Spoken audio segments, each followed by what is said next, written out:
దేవుని ఘనమైన నామమునకు స్తోత్రములు.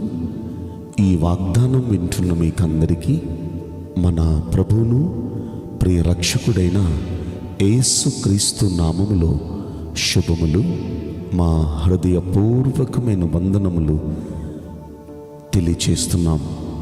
ఈరోజు దేవుని వాగ్దానం యోహాను శుభవార్త 21వ అధ్యాయము 6వ వచనం. వారు అలాగున చేయగా చేపలు విస్తారముగా పడెను. ఈ మంచి కార్యం మనందరి జీవితంలో మంచి దేవుడు జరిగించునుగాక. ఆమేన్. ప్రియ దైవ జనాంగమా, మన ప్రియ ప్రభు అయిన యేసయ్య ఆయన పునరుత్థానుడై తిరిగి లేచిన తర్వాత శిష్యులకు ఆయన ప్రత్యక్షమై తిబెరయ అనే సముద్ర తీరంలో చేపలు పట్టడానికి వెళ్ళి ఒక్క చేపైనా దొరకని బాధతో వారు వల కడుగుతూ ఉండగా వారి కోసం ఆ తిబెరయ సముద్ర తీరానికి ఆయన వెళ్ళి, పిల్లలారా, భోజనానికి ఏమైనా ఉందా అని వారిని అడిగి, ఏమీ లేదయ్యా అన్నారు వాళ్ళు. అయితే మీరు ధోని కుడి ప్రక్కను వల వేయండి అని చెప్పారు.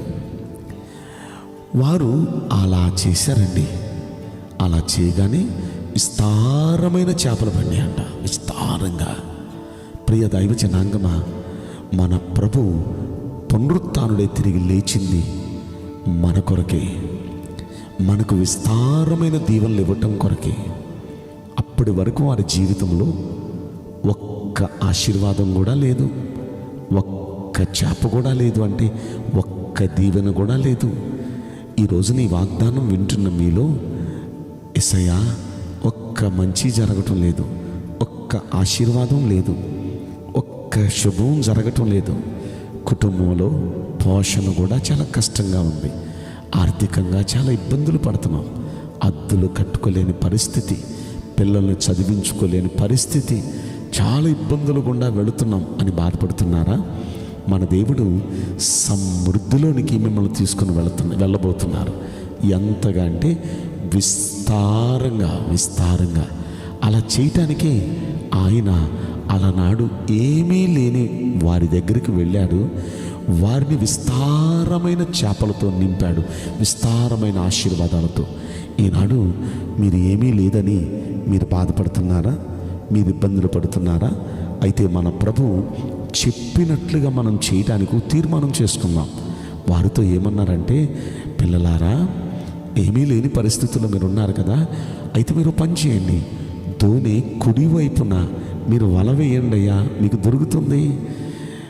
ఆయన పునరుత్థానుడై తిరిగి లేచిన తర్వాత అంటున్నారు, మీరు ధోని కుడివైపున వేయండి అయ్యా, మీకు దొరుకుతుంది. ఈ రోజున మనతో ప్రభు అంటున్నారు, కుడివైపున అంటే రైట్ హ్యాండ్ సైడ్, సరైన విధంగా, కుడివైపున సరైన విధంగా, కుడివైపున వేయండి, రైట్ సైడ్ వేయండి. ఆయన చెప్పినట్లుగా మనం చేయగలిగితే ఖచ్చితంగా మన ప్రభులు వారు మనకు విస్తారమైన దీవెనలతో నింపబోతున్నారు. వారు అలా నిండటానికి గల కారణం వారు చేశారండి ఆయన చెప్పినట్లు. దేవుని వాక్కుల ప్రకారం మనం చేయటానికి మనం తీర్మానం చేసుకుంటే, దేవుని వాక్య ప్రకారం మనం చేయగలిగితే, బైబిల్ గ్రంథంలో ఉన్న ఆశీర్వాదాలన్నీ మనకి కాదా? బైబిల్ గ్రంథంలో ద్వితీయోపదేశకాండం 28వ అధ్యాయాన్ని మనం చూస్తే, నీ దేవుడైన యెహోవా మాట శ్రద్ధగా విని ఆయన ఆజ్ఞాపించిన ఆజ్ఞలన్నిటినీ అనుసరించి నడుచుకునే ఎడల ఈ దీవెనలన్నీ నీ మీదకి వచ్చి నీకు ప్రాప్తించును అనే మాట మనం చదువుకోలేదా? దీవెనలన్నీ మన మీదకి వచ్చి మనకు ప్రాప్తిస్తాయి. అప్పుడు మనం ఎక్కడికి వెళితే అక్కడ దీవెన, పట్టణంలోకి వెళితే దీవెన, పొలంలోకి వెళితే దీవెన, అలాగే మనం వ్యాపారం దగ్గరికి వెళితే దీవెన, ఉద్యోగం దగ్గరికి వెళితే దీవెన, పిల్లలకు దీవెన, అన్ని విషయాల్లో దీవెనే చూస్తాం. ఇన్నాళ్ళు ఇబ్బందులు గుండా మీరు వెళుతున్నారా? మన యేసయ్య పునరుత్థానుడై తిరిగి లేచుటలో ఉన్న సీక్రెట్ మన కోసమే. ఆయన లేచారు. అలనాడు తిబెరయ సముద్ర తీరానికి వెళ్ళిన యేసయ్య ఈ రోజున మీ ఇంటికి వచ్చారు. ఈ రోజున ఈ వాగ్దానం ద్వారా మీ చెంతకు వచ్చారు. మీతోనే ఆయన సూటిగా అంటున్నారు, ఇదిగో నేను చెప్పినట్లుగా మీరు చేస్తారా? నేను చెప్పినట్లుగా మీరు చేస్తే నేను విస్తారంగా మిమ్మల్ని దీవించబోతున్నాను అంటున్నారు. ఆయన చెప్పినట్లుగా చేయడానికి తీర్మానం చేసుకుందాం. విస్తారమైన ఆయన ఆశీర్వాదాలని ఈ రోజు నుండి మనం పొందుదామా? నేను మీకోసం ప్రార్థన చేయబోతున్నాను.